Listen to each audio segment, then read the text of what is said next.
What's up, guys? Welcome back to part 2 of my recap from the stream. Just to clarify, this isn't a review. This is to go over some of the stuff I said in my stream, since most of it got muted, and most of it got muted for what we're going to talk about today. Today we're going to talk about the Super Libra, the WINWING HOTAS, or actually just the stick and the base. Let's just jump right in. The first thing I want to show is that I got everything set up. I got the gimbal set up best I could. Alex sent over a video of how to adjust the gimbal, and I'll go over that in a minute. And everything feels pretty decent. It's a little noisy. Let me just put the mic down so you can hear.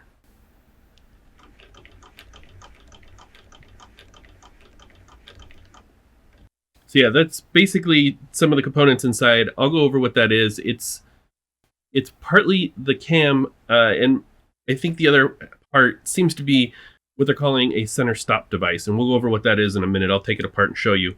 As far as the stick goes, we'll start here. The buttons feel pretty decent.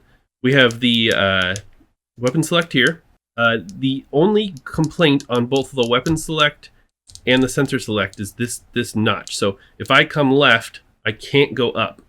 I can't go up. There's like a, you guys can see this here, there's like a notch. Almost like a directional pad sits underneath this, and I'm cutting across that corner.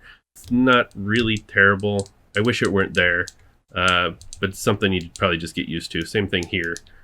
If I come from here, I can't go over from left to forward without that happening. The weapons release is pretty good button. It's got great tactile response.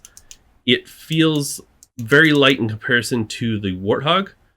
The trim switch also is very light in comparison, but good tactile feedback. You can hear it click, you can feel it click. The trigger, again, not as heavy. The first detent is about there, and then you have to extend it almost halfway to the second detent before you get that second click. And it's not very predominant that that's going to happen. It just kind of happens. That second click's right there, and you come all the way out here to the first detent and then release. So just different from the Warthog. I wouldn't say it's terrible. I do like the weight from the Warthog, or rather the F18 Thrustmaster stick, but overall, this isn't awful. If you're coming from any other stick, this is going to be an upgrade. The nose wheel steering button is fine, and the paddle switch is decent.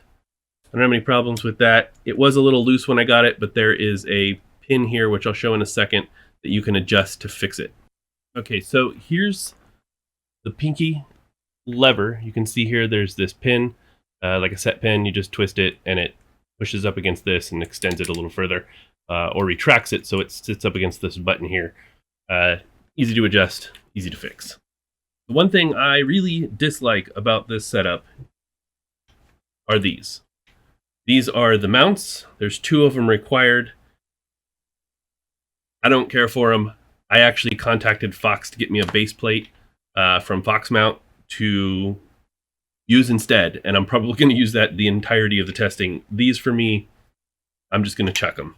They have some welding here that's rounded, and because of that, I pushed it all the way in. I tightened it down. It put a small indentation in my desk. I don't really care. The desk can be destroyed, but you might. I don't know. It twists. I can't seem to, for whatever reason, get this clamp, which is really tight, to tighten enough so that this doesn't twist around. Once it's all set in place, the twisting doesn't happen. The only thing that I can get to happen is once I clamp it, I can't pull it out anymore, but it twists all day long. It's very strange. Not for me. So, moving on. The stick itself is a little bit smaller than the Thrustmaster F18 stick. It's smaller in height by maybe 1/4 of an inch. The rounding on the top's a little different.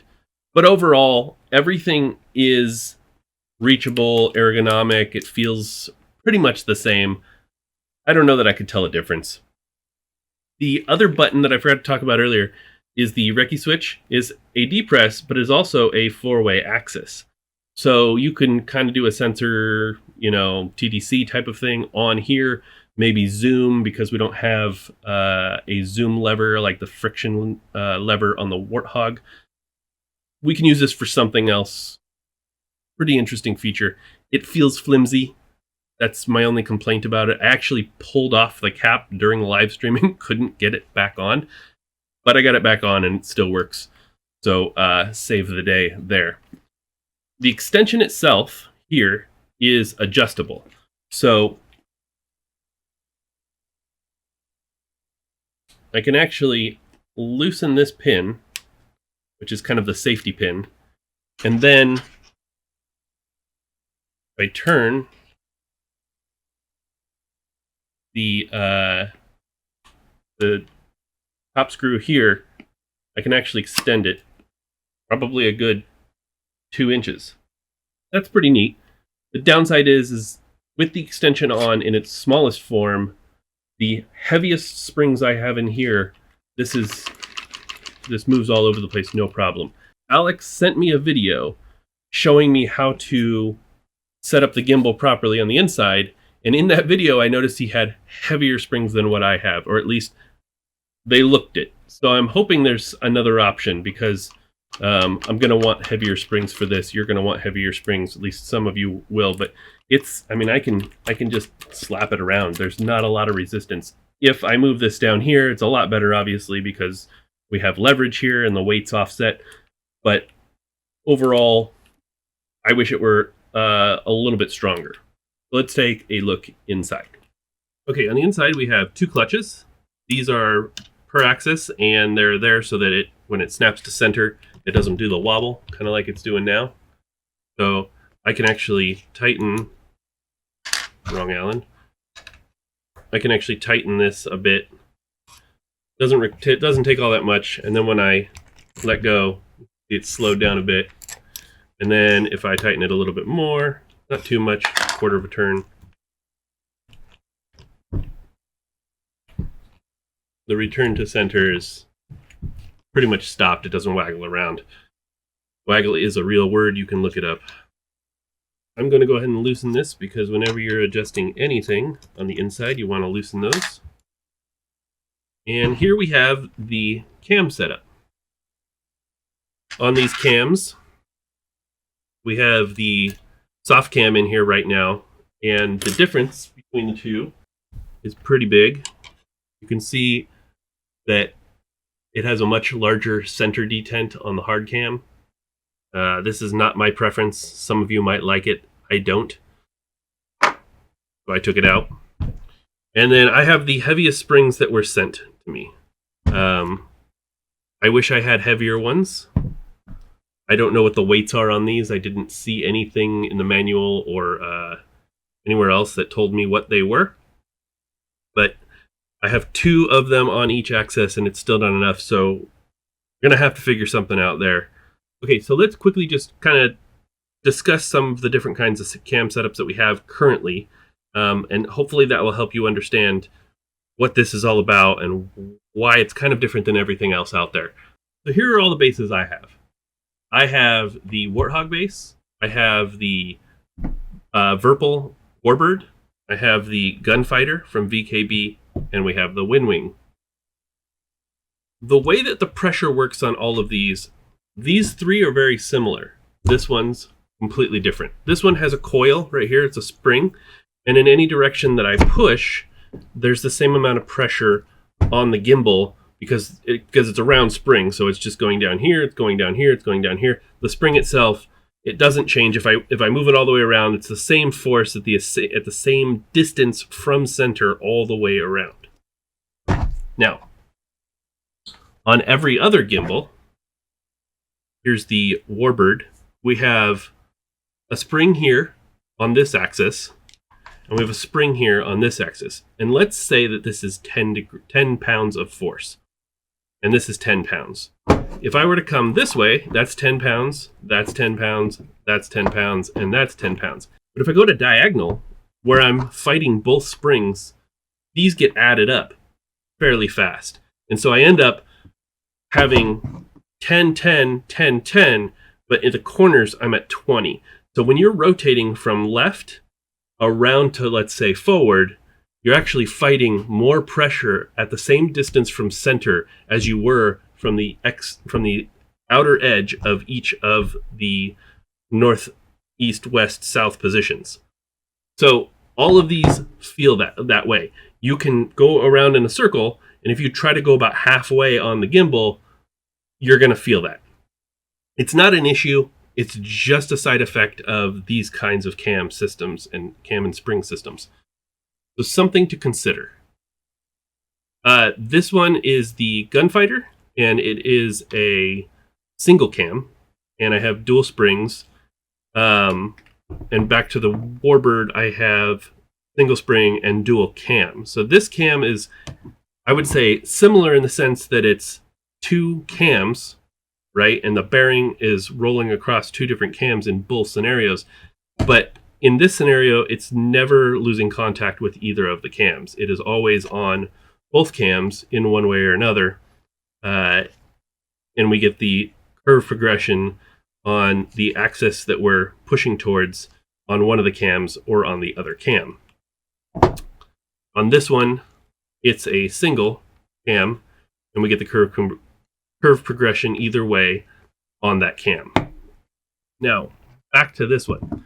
The difference with this one is that when we transition from, let's say, right to left, we're only on one cam. So it's kind of similar to the one cam setup, but also like the two. But because the split down the middle, we're transitioning cams and we're only on one at a time once we've moved away from center.